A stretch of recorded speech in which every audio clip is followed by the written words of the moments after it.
Albert app is designed to help users manage their money through a mobile financial experience, but whether it is worth using after 90 days depends on how well it fits your daily habits and financial needs.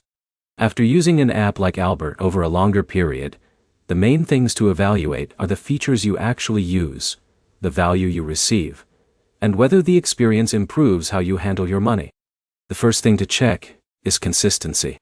A financial app only helps if you regularly open it, review information, and use the tools available. If you download an app but rarely check it, the benefits are limited. The second thing to review is whether Albert matches your personal goals. Some users may want help organizing their finances, while others may look for tools that make money management easier. Your experience depends on what you expect the app to do. A 90-day review also gives enough time to notice the everyday experience. Look at how simple the app feels, how easy it is to find information, and whether the process fits into your routine. Another factor is cost and value.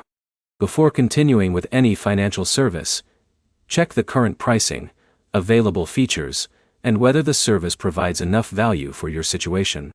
A feature that is useful for one person may not matter to another person. The best way to judge Albert after 90 days is to compare your starting point with your current experience. Ask whether the app helped you understand your finances better, save time, or create better money habits. Also check whether you are using the parts of the app that matter most to you. If you only use one small part of the service, consider whether it still justifies staying active. A 90-day review is not about finding one universal answer. It is about deciding whether the app provides enough value based on your own financial routine. The key points are simple. Review the features you actually use, compare the value with your needs, and make your decision based on your own experience, rather than someone else's results. Your next step is to open Albert, review your current usage, and decide whether it still supports your financial goals. If this review helped you, like the video and subscribe for more practical app reviews.